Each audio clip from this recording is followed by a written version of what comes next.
Ayat inilah yang identik dengan praktek Maulid Nabi Muhammad SAW, karena di situ ada silsilah atau nasab.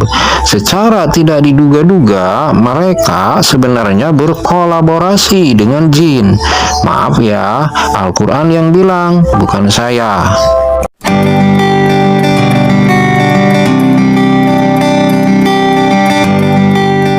A'udzubillahi minasyaitonirrajim. Bismillahirrahmanirrahim. Assalamualaikum warahmatullahi wabarakatuh. Sahabat beriman yang diridhai oleh Allah Subhanahu wa taala. Alhamdulillah, kita bisa berjumpa lagi di dalam kajian ayat-ayat suci Al-Qur'an yang maha benar. Untuk kesempatan kali ini, saya akan menyampaikan beberapa kutipan ayat-ayat Al-Quran yang identik atau berhubungan secara tidak langsung dengan sebuah tradisi atau ritual keagamaan yang tidak asing lagi, yaitu Maulid Nabi besar Muhammad SAW. Yang konon ceritanya atau sumbernya berasal dari kitab-kitab klasik buatan manusia. Contohnya seperti kitab Bukhari Muslim, kitab para imam mazhab, dan lain sebagainya yang katanya mempunyai nilai positif. Yuk kita buktikan. Selama ini yang kita lihat di dalam praktek Maulid Nabi, di situ ada yang namanya puji-pujian, sanjungan atau nyanyi-nyanyian yang disandarkan kepada Rasulullah SAW dengan harapan mendapatkan syafaat atau diakui sebagai umatnya di alam mahsyar nanti. Jujur, secara pribadi, posisi saya netral dalam menyikapi praktek Maulid Nabi itu. Namun, tetap kita hargai keyakinan mereka. Lantas gimana menurut pandangan Al-Quran? Yuk kita langsung lihat ayatnya. Faman adlamu mimman iftara 'ala Allahi kadiban aw kazzaba bi ayatihi innahu la yuflihul mujrimun. Maka siapakah yang lebih zalim daripada orang-orang yang mengadak-adakan kebohongan terhadap Allah atau mendustakan ayat-ayatnya? Sesungguhnya orang-orang yang berbuat dosa itu tidak akan beruntung. Quran Surat Yunus ayat 17. Ayat ini melarang kita untuk berbohong, dan masih banyak lagi ayat larangan untuk berbohong di dalam Al-Quran. Misalkan kita menyampaikan sesuatu yang mempunyai nilai positif, tapi sumbernya berasal dari kitab buatan manusia yang sudah meninggal, seperti kitab Bukhari Muslim, kitab para imam mazhab, kitab karangan guru-guru kita yang sudah meninggal, dan lain sebagainya. Itu sama aja kita membohongi diri sendiri atau mengada-ada. Soalnya kita nggak pernah mengalami hidup bareng bersama beliau yang menciptakan kitab-kitab klasik itu, sehingga ada istilah kebaikan teriak kebaikan, padahal kita sendiri belum tentu baik di mata orang lain. Hanya casingnya aja yang dikedepankan. Tujuannya agar punya nilai jual di depan umat. Bisa dibilang ngambil keuntungan dari hasil karya orang lain yang sudah meninggal, alias tidak kreatif. Padahal urusan dosa itu urusan masing-masing di hadapan Allah Subhanahu wa taala. Oleh karena itu, Allah menyuruh kita biasakanlah berkata jujur. Lanjut ya. Wa ya'buduna min dunillahi ma la yadurruhum wa la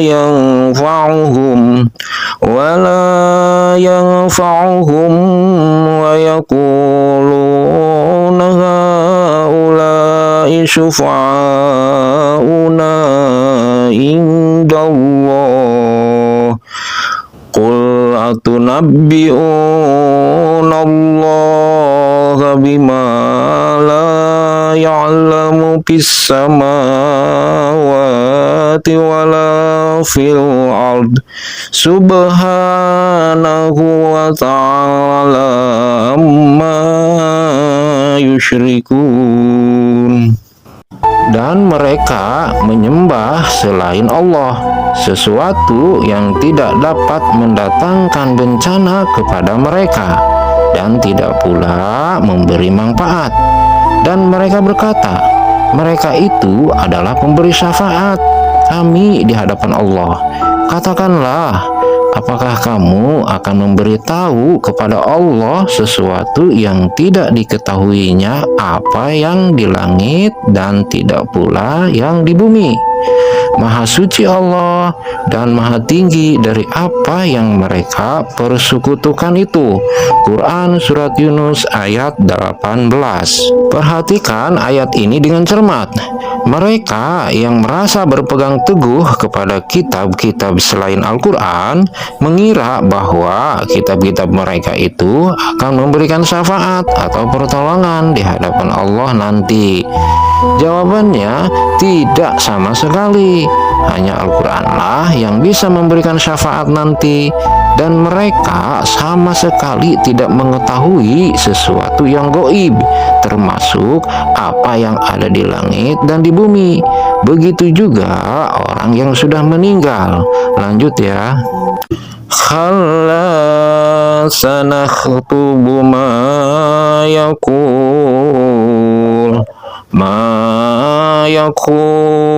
wa namuddu lahu minal azabi madda. Sama sekali tidak. Kami akan menulis apa yang dia katakan, dan kami akan memperpanjang ajab untuknya secara sempurna. Quran Surat Maryam ayat 79. Masya Allah, Allah mengancam mereka dengan ajab yang pedih bagi orang yang selalu berbohong atau mengada-ada, yang selalu menjual atas nama Allah dan Rasulnya demi kepentingan pribadi. Lanjut ya. Wattakhadhu min dunillahi alihatan liyakunu lahum izza. Dan mereka telah memilih Tuhan-Tuhan selain Allah agar Tuhan-Tuhan itu menjadi pelindung bagi mereka. Quran Surat Maryam ayat 81. Perlu diperhatikan sahabat beriman, kalau pada zaman Nabi yang dijadikan Tuhan itu ialah berhala-berhala atau patung-patung orang alim yang sudah meninggal, kemudian dikultuskan atau dipuja-puja sebagai Tuhan oleh orang-orang kafir Quraisy. Mereka tahu nama Allah Subhanahu wa Ta'ala dari ajaran nenek moyangnya, yaitu Nabi Ibrahim alaihi salam. Pas disuruh beriman dan taat kepada Rasulullah Shallallahu Alaihi Wasallam, mereka berontak alias nggak terima. Terus gimana kalau zaman sekarang? Ya nggak beda jauh, hanya mukanya aja yang beda, dengan cara ditutupi dengan akhlak. Padahal secara tidak sadar mereka menuhankan kitab-kitab mereka selain Al-Quran, yaitu kitab-kitab bekas peninggalan dari gurunya masing-masing, untuk dijadikan pedoman atau pegangan hidup mereka. Mereka tahu nama Allah Subhanahu wa Ta'ala dari kitab-kitab mereka. Pas disuruh kembali kepada Al-Quran secara kafah, justru masih banyak dari kalangan mereka kebingungan alias diam 1000 bahasa, atau ada juga yang sibuk mencari-cari alasan. Lanjut ya. Kalla sayakhfuruna bi'ibadatihim wa yakununa alaihim didda. Sama sekali tidak. kelak mereka sesembahan itu akan mengingkarinya penyembahan mereka terhadapnya dan akan menjadi musuh bagi mereka. Quran Surat Maryam ayat 82. Diperjelas lagi oleh Allah bahwa kitab-kitab klasik mereka itu nantinya akan mengingkarinya, karena secara tidak disengaja mereka sudah menjadikan tandingan atas kitab suci Al-Quran. Jelaslah ada dugaan ini perbuatan syirik akbar. Akibatnya kitab-kitab mereka sendirilah nantinya yang akan membuat mereka kebingungan. Lanjut ya. La yamlikuna syafa'ata illa man ittakhadha indar rahmani ahda. Mereka tidak berhak mendapatkan syafaat dalam kurung pertolongan kecuali orang yang telah mengadakan perjanjian di sisi Allah yang Maha Pengasih. Quran Surat Maryam ayat 87. Di sini Al-Quran sudah menjelaskan bahwa yang namanya syafaat atau pertolongan itu datangnya dari Allah Subhanahu wa Ta'ala melalui Al-Quran. Berbeda dengan kitab-kitab klasik buatan manusia, bahwa syafaat itu datangnya dari Rasulullah SAW. Jelas ini kontradiktif, padahal hanya Al-Quranlah yang bisa dipertanggungjawabkan di hadapan Allah Subhanahu wa Ta'ala, bukan kitab klasik buatan manusia. Lanjut ya. Wa ma atainahum min kutubi yadrusunaha wa ma arsalna ilaihim qablaka min nadir. Dan kami tidak pernah memberikan kepada mereka kitab-kitab yang mereka baca, dan kami tidak pernah mengutus seorang pemberi peringatan kepada mereka sebelum engkau dalam kurung Muhammad. Quran Surat Saba ayat 44. Ini artinya Allah dan Rasul-Nya tidak pernah mencampur adukan antara Al-Quran dengan kitab Injil, Zabur, dan Taurat. Padahal itu kalam Allah, karena masa peredarannya sudah habis, sudah digantikan oleh Al-Quran. Apalagi dengan kitab-kitab klasik buatan manusia. Bukti ini sudah menggambarkan kepada kita bahwa tidak ada kitab yang harus dibaca kecuali kitab suci Al-Quran. Kemudian diteruskan oleh ulil amri minkum dan para alim ulama sebagai penerus Rasulullah SAW yang berpegang teguh kepada seluruh isi ayat Al-Quran tanpa mencampur adukannya dengan kitab-kitab klasik buatan manusia. Lanjut ya.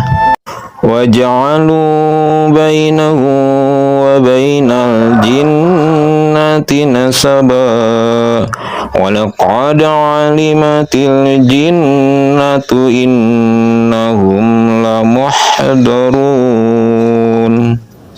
Dan mereka mengadakan dalam kurung hubungan nasab dalam kurung keluarga antara dia dalam kurung Allah dan jin. Dan sungguh jin telah mengetahui bahwa mereka pasti akan diseret dalam kurung ke neraka. Quran Surat Asy-Syafa'at ayat 158. Ayat inilah yang identik dengan praktek maulid Nabi Muhammad SAW, karena di situ ada silsilah atau nasab. Secara tidak diduga-duga mereka sebenarnya berkolaborasi dengan jin. Maaf ya, Al-Quran yang bilang, bukan saya. Perlu diperhatikan juga, sahabat beriman, apabila kita ingin merasakan apa yang dirasakan oleh baginda kita Rasulullah Shallallahu Alaihi Wasallam, cukuplah sederhana, praktekkan seluruh isi ayat-ayat Al-Quran sesuai dengan kemampuan kita, karena Al-Quran itu produknya Rasulullah Shallallahu Alaihi Wasallam yang keluar dari lisannya yang mulia. Selanjutnya diwariskan kepada kita semua. Rasul diutus kepada manusia, itu substansinya adalah untuk menyampaikan ayat-ayat Al-Quran, bukan untuk menyampaikan pesan pribadinya yang disebut dengan hadis Rasulullah SAW yang ada di dalam kitab klasik Bukhari Muslim.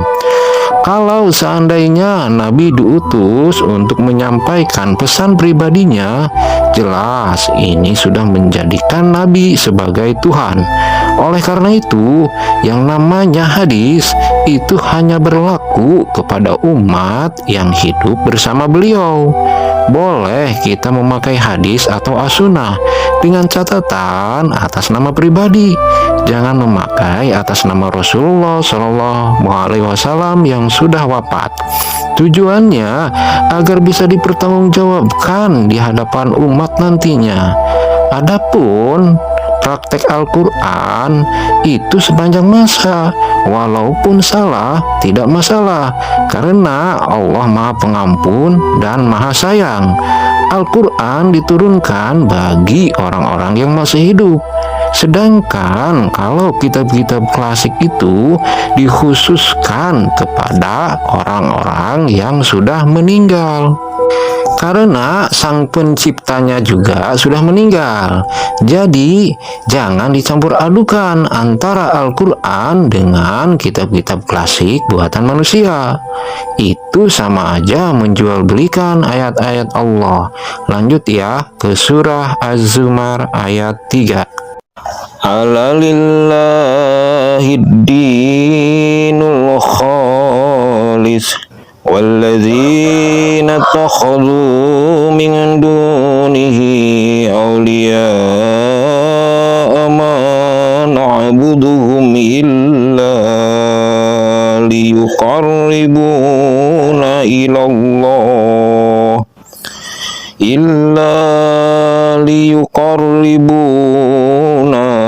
ilallahi zulfa.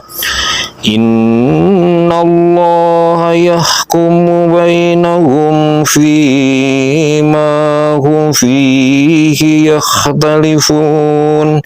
Innallaha la yahdi man huwa kadzibun kafar.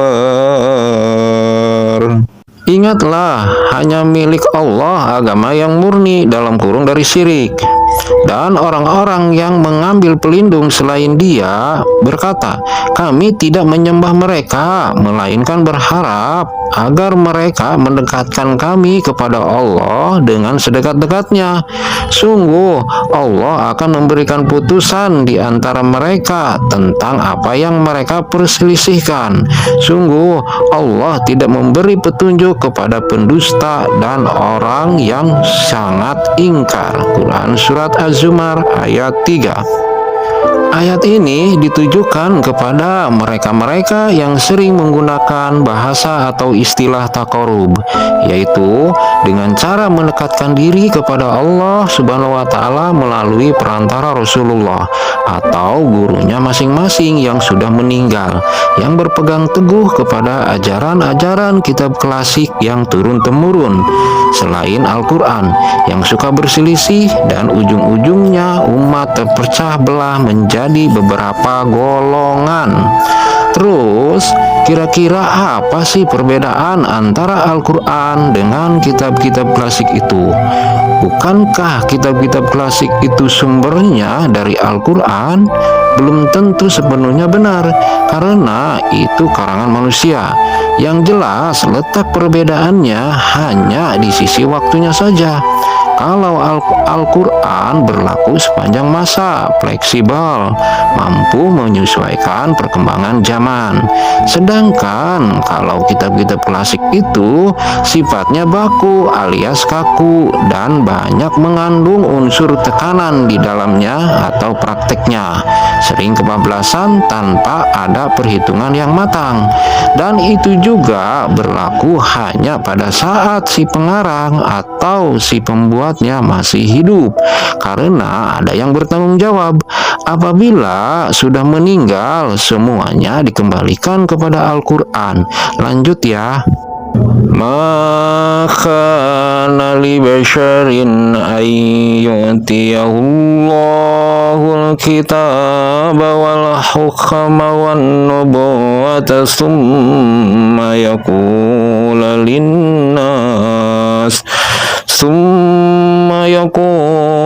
linnasi kunu ibadan li min dunillahi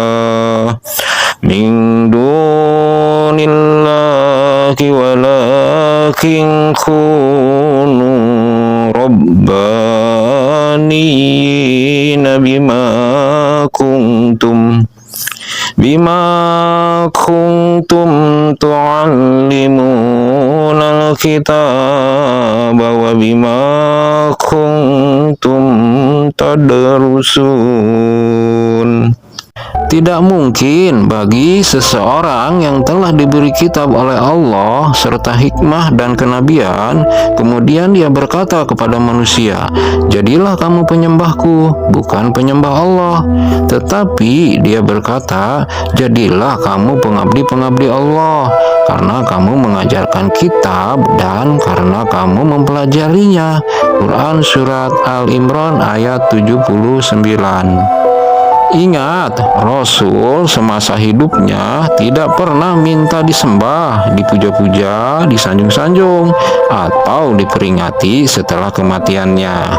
Jadi, apabila ajal sudah datang, semuanya dikembalikan kepada Allah Subhanahu wa Ta'ala lewat kitab sucinya Al-Quran, bukan kitab-kitab klasik buatan manusia. Setelah itu, tunggu keputusan Allah selanjutnya. Siapakah yang akan menjadi hambanya yang terpilih oleh Allah, bukan oleh manusia. Terkadang manusia tidak sabaran, selalu mengedepankan egonya masing-masing dengan mengatasnamakan Allah dan Rasulnya. Lanjut ya. Innallaha la yaghfiru an yushraka bihi wa yaghfiru ma duna dzalika liman yasha. Wa man yushrik billahi faqad iftara isman 'azima. Sesungguhnya Allah tidak akan mengampuni dalam kurung dosa karena mempersekutukannya dalam kurung syirik, dan Dia mengampuni apa dalam kurung dosa yang selain dalam kurung syirik itu bagi siapa yang Dia kehendaki. Barang siapa mempersekutukannya, maka sungguh dia telah berbuat dosa yang besar. Quran Surat An-Nisa ayat 48. Ayat ini ancaman keras bagi mereka yang melakukan perbuatan syirik, yang menganggap Rasulullah seolah-olah masih hidup, padahal Rasulullah itu sudah wafat belasan abad yang lalu. Oleh karena itu, kewajiban kita hanyalah beriman kepada beliau, bukan mentaatinya. Ketaatan kembali kepada Allah melalui Al-Quran. Tapi anehnya, mereka masih saja mentaatinya dengan cara mengamalkan apa yang ada di dalam kitab klasik, yaitu kitab hadis Bukhari Muslim. Itu sama aja menganggap Rasulullah masih hidup dan disejajarkan dengan Allah Subhanahu wa Ta'ala yang Maha Hidup dan yang Maha Terpuji. Berbeda ceritanya kalau Rasulullah SAW masih hidup, keimanan dan ketaatan kepada beliau menyatu Boleh kita memuji beliau, wajib menjaga beliau, memberikan salam penghormatan kepada beliau, wajib taat dan iman kepada beliau, karena beliaulah nantinya yang akan menjadi saksi hidup kita di dunia sampai akhirat nanti. Ini sudah tercantum di dalam Al-Quran. Jadi walau bagaimanapun juga tetap kita hargai keyakinan mereka yang mengimani, mentaati kitab-kitab klasik itu. Yang penting nilainya positif. Positif bagi mereka, membingungkan bagi umat. Lanjut ya. Wa ma kunta tatlu min qablihi min kitabin wa la takhutuhu biyaminik wa la takhutuhu biyaminika idzan lartabal mubtilun. Dan engkau dalam kurung Muhammad tidak pernah membaca sesuatu kitab sebelum Al-Quran, dan engkau tidak pernah menulis sesuatu kitab dengan tangan kananmu. Sekiranya engkau pernah membaca dan menulis, niscaya ragu orang-orang yang mengingkarinya. Quran Surat Al-Ankabut ayat 48. Coba bayangkan, Rasul aja tidak pernah menulis kitab untuk diwariskan kepada umatnya selain Al-Quran. Tetapi kenapa mereka sudah berani membangkang, berlomba-lomba menciptakan kitab-kitab klasik yang membuat umat menjadi kebingungan? Bolehlah perbedaan pendapat adalah sebuah rahmat, versi kitab klasik. Sedangkan versi Al-Quran, perbedaan pendapat dalam satu tubuh itu bisa menimbulkan perpecahan dan kehancuran. Keadaan inilah yang harus kita antisipasi, jangan sampai berlarut-larut. Alasan kedua, Allah tidak pernah menurunkan kitab sucinya yang baru selain kitab suci Al-Quran. Jikalau Allah Subhanahu wa Ta'ala menurunkan kitab sucinya yang baru, secara otomatis orang-orang alim yang hidup semenjak Rasulullah wafat sampai sekarang itu nama-namanya nanti akan dicantumkan di dalam kitab sucinya yang baru oleh Allah Subhanahu wa Ta'ala sebagai pedoman atau suri tauladan bagi kita semua. Sedangkan terhadap kitab-kitab klasik itu tidak dicantumkan nama-nama orang alim itu oleh Allah di dalam kitab sucinya Al-Quran. Secara otomatis tidak ada lagi yang bertanggung jawab. Nanti kalau ada apa-apa gimana?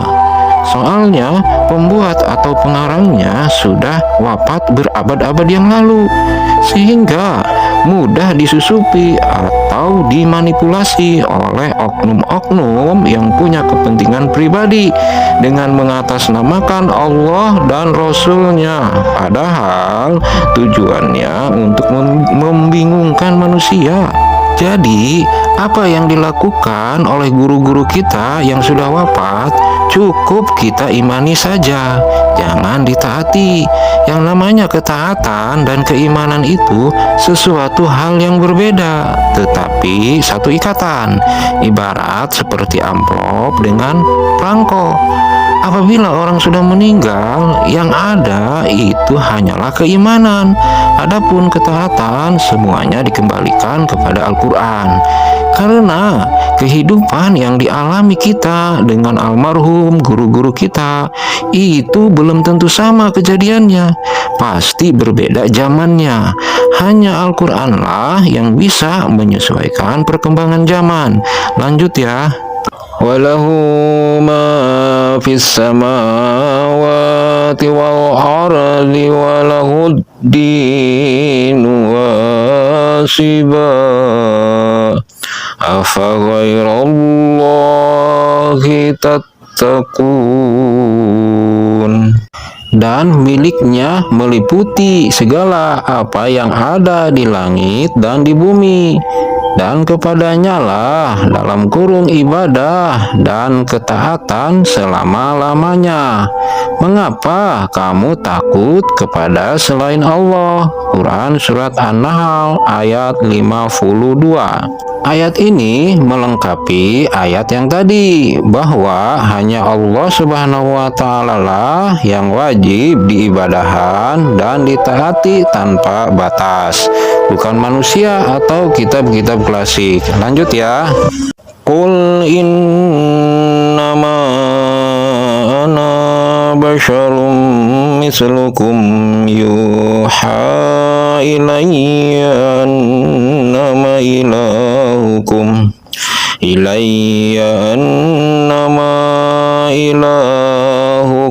ilahu wahid. Faman kana yarju liqa'a rabbih falyamal amalan salihan wala yushrik bi'ibadati rabbih ahada.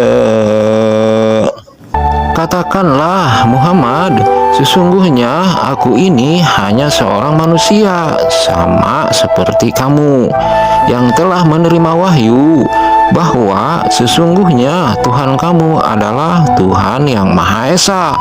Maka barang siapa mengharap pertemuan dengan Tuhannya, maka hendaklah dia mengerjakan kebajikan, dan janganlah dia mempersekutukan dengan sesuatu pun dalam beribadah kepada Tuhannya. Quran Surat Al-Kahfi ayat 110. Kembali lagi kepada perbuatan syirik atau menyekutukan Allah, bahwa Allah melarang kita menyekutukannya dalam beribadah, walaupun hanya 1% tingkat kesyirikan kita, tetap Allah tidak mau. Apalagi pada saat kita mau menghadapi kematian, wajib kita menginfakkan semua harta benda yang kita miliki. Tujuannya agar harta benda kita tidak jadi penghalang bagi kita untuk berjumpa dengan Allah Subhanahu wa Ta'ala nanti.